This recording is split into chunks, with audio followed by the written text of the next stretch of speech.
இந்த மெஷர்மெண்ட்டுக்கும் எவாலுவேஷனையும் கம்பைன் பண்ணி ஹை ரேட்டிங்கா கொடுக்கறது தான் வந்து அசஸ்மெண்ட். அது வந்து டிஃபரன்ஸ் வந்து என்னன்னா மெஷர்மெண்ட்டும் எவாலுவேஷனும் ரெண்டும் ஒண்ணுதான். அசஸ்மெண்ட்டும் மெஷர்மெண்ட்டும் ஒண்ணுதான். இது ரெண்டையும் மிங்கிள் பண்ணி எவாலுவேஷனா கொடுக்கறது அதோட டிஃபரன்ஸ். இது ரெண்டையும் அதாவது இது கிரேட் வைஸா கொடுக்கறது எவாலுவேஷன், இது வந்து நம்பர் வைஸ்ல கொடுக்கறது மெஷர்மெண்ட். இது ரெண்டையும் டிஃபரன்ஷியேட் பண்றது தான் இந்த டாபிக். நெக்ஸ்ட் வந்து types of evaluation. Types of evaluation வந்து மூணு டைப் இருக்கு. Formative, summative, diagnostic test. Formative டெஸ்ட்னா வளரறி எவாலுவேஷன் சொல்லுவாங்க, வளரறி மதிப்பீடுன்னு சொல்லுவாங்க. வளரறி மதிப்பீடுனா ஒரு யூனிட் முடிச்சிட்டோம்னா அது யூனிட்க்கு இடையிலே வந்து நம்ம வந்து டெஸ்ட் வைக்கிறோம்ல, டெஸ்ட் வச்சு அதோட அனலைஸ் பண்றோம்ல, அதுதான் வந்து ஃபார்மேட்டிவ். சம்மேட்டிவ்னா இப்போ ஹோல் யூனிட் 5 யூனிட் நமக்கு வந்து எக்ஸாமுக்கு இருக்குன்னா அந்த 5 யூனிட்டையும் ஃபுல்லா ஹோலா முடிச்சுட்டு அதுக்கப்புறம் நமக்கு வந்து ஃபைனலா எக்ஸாம் வைக்கிறாங்க, அதுக்கு பேர் தான் வந்து சம்மேட்டிவ். அதாவது கற்றலின் இறுதி மதிப்பீடுன்னு சொல்லுவோம். அடுத்து வந்து டயக்னாஸ்டிக் டெஸ்ட். இது வந்து குறைவரை சோதனை சொல்லுவோம். இது என்னன்னா குறைவரை சோதனைனா இப்போ இடையில வந்து நம்ம லெசன் நடத்திட்டே இருப்பாங்க, டெஸ்ட் வைப்பாங்க. அதுல ஏதாவது நமக்கு டவுட் இருந்தாலோ இல்லைன்னா வந்து நம்ம மார்க் வந்து கம்மியாகிட்டுனாலோ அது வந்து டீச்சர்ஸ் மூலமா அதை நம்ம கேட்டு அதை வந்து அந்த கேட்டு அதை வந்து ஆன்சர் அந்த கொஸ்டின்ஸை வந்து நம்ம கிளியர் பண்ணிக்கிறது தான் குறைவரை சோதனைன்னு சொல்றோம். நெக்ஸ்ட் வந்து அச்சீவ்மெண்ட் டெஸ்டோட 4 டாபிக் இருக்கு. Planning of test, preparing of test design, preparation of the blueprint, item writing. இது வந்து கன்ஸ்ட்ரக்ஷன்னா இது வந்து அடைவு சோதனைன்னு சொல்லுவோம். அடைவு சோதனைனா இப்போ ஒரு எக்ஸாம் வைக்கிறோம்னா அதுக்கு வந்து எந்தெந்த வயசு வந்து நம்ம கொஸ்டின் எடுத்து அதுக்கு தகுந்த மாதிரி நம்ம எப்படி எக்ஸாம் முடிக்கிறது அப்படிங்கிறது சொல்றது தான் அச்சீவ்மெண்ட் டெஸ்ட் சொல்லுவோம். பிளானிங் ஆஃப் டெஸ்ட் ஃபர்ஸ்ட் வந்து டெஸ்ட் வைக்கிறதுக்கு எப்படிலாம் திட்டமிடணும். ஃபர்ஸ்ட் அதை வந்து ஃபர்ஸ்ட் 1 மார்க் வைக்கலாமா, 2 மார்க் வைக்கலாமா, 5 மார்க் வைக்கலாமா அப்படின்னு ஸ்டெப் பை ஸ்டெப்பா பண்றது தான் பிளானிங்னு சொல்லுவோம்.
இருக்குல்ல அதுதான் क्वेश्चन பேட்டர்ன் சொல்றோம்.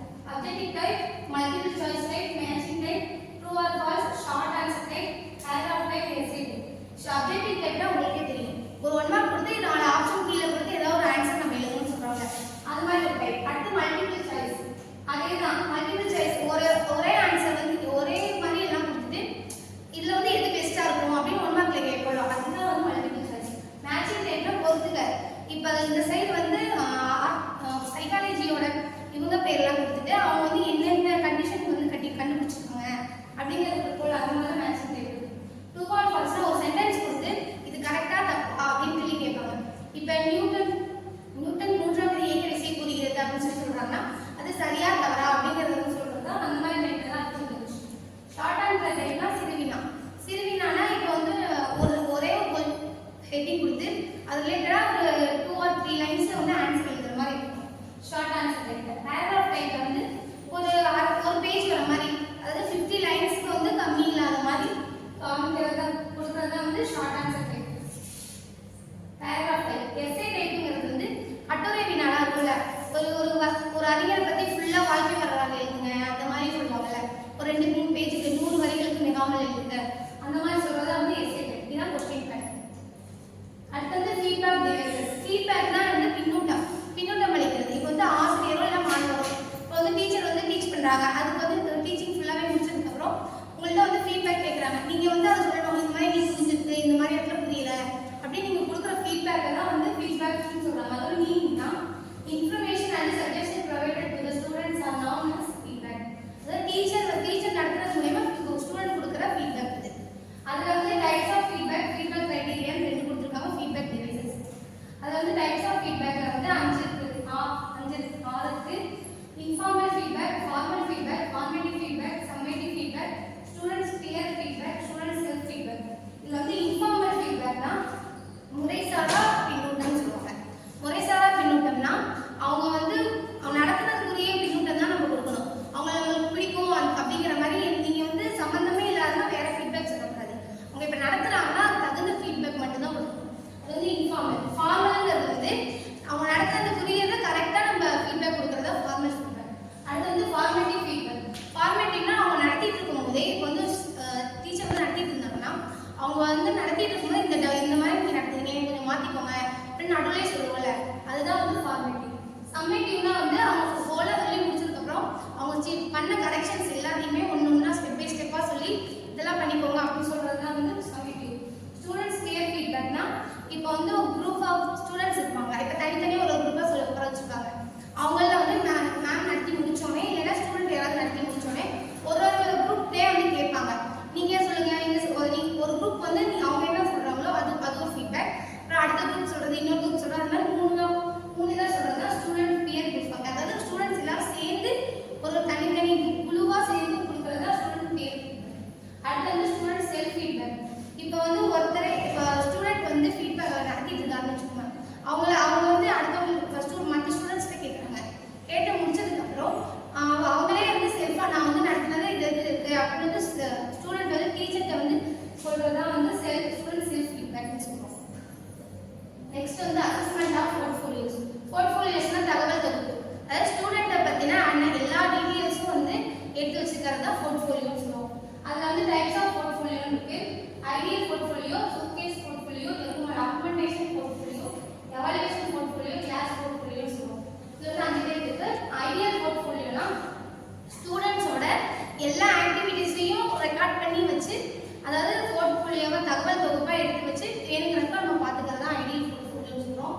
அடுத்து வந்து ஷோகேஸ் போர்ட்ஃபோலியோனா இப்போ வந்து ஒரு ஸ்டூடெண்ட்டோட அவங்க என்ன ஒர்க் வந்து பெஸ்டா பண்றாங்க அப்படிங்கிறத அந்த பர்டிகுலர் இதை மட்டும் சொல்றது வந்து ஷோகேஸ் போர்ட்ஃபோலியோ சொல்றோம். அடுத்து வந்து டாக்குமெண்டேஷன் போர்ட்ஃபோலியோனா இதுலயும் வந்து எல்லாமே அடங்கும். ஸ்டூடெண்டோட மார்க், அவங்களோட பிஹேவியர், ஆக்டிவிட்டீஸ், அவங்களோட டீச்சிங் ஸ்கில் அந்த மாதிரி எல்லாமே அடங்குறது வந்து டாக்குமெண்டேஷன் போர்ட்ஃபோலியோ. எவாலுவேஷன் போர்ட்ஃபோலியோனா இவங்க வந்து ஸ்டூடெண்டோட கத்துக்கிறாங்கன்னா அவங்களோட ஃபுல்லா அவங்க எந்த அளவு கத்துக்கிட்டாங்க அப்படின்னு ஒரு செம் முடிச்சதுக்கப்புறம் அவங்களோட இது எவ்வளோ இருக்கு எவாலுவேட் பண்ணி அவங்களுக்கு சொல்றது அவங்களோட தகவல் தொகுப்பு வந்து கொடுக்குறது. அதே மாதிரி ஒரு செம்முக்கு தனித்தனியாக வந்து சம்மேட்டிவ் பண்ணி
சொல்லுவாங்க. இது வந்து ஆர்டிகுலேட் காம்பிடன்சிஸ்னா எந்த அளவுக்கு திட்டமிட்டு அவங்க வந்து எந்த அளவுக்கு படிக்கிறாங்க அப்படிங்கறத வந்து தெரிஞ்சுக்கிறது தான் ஸ்டெப் 1. ஸ்டெப் 2 வந்து டெவலப் எவிடன்ஸ் ஆஃப் காம்பிடன்சிஸ். இப்போ வந்து ஸ்டூடெண்ட் வந்து படிச்சு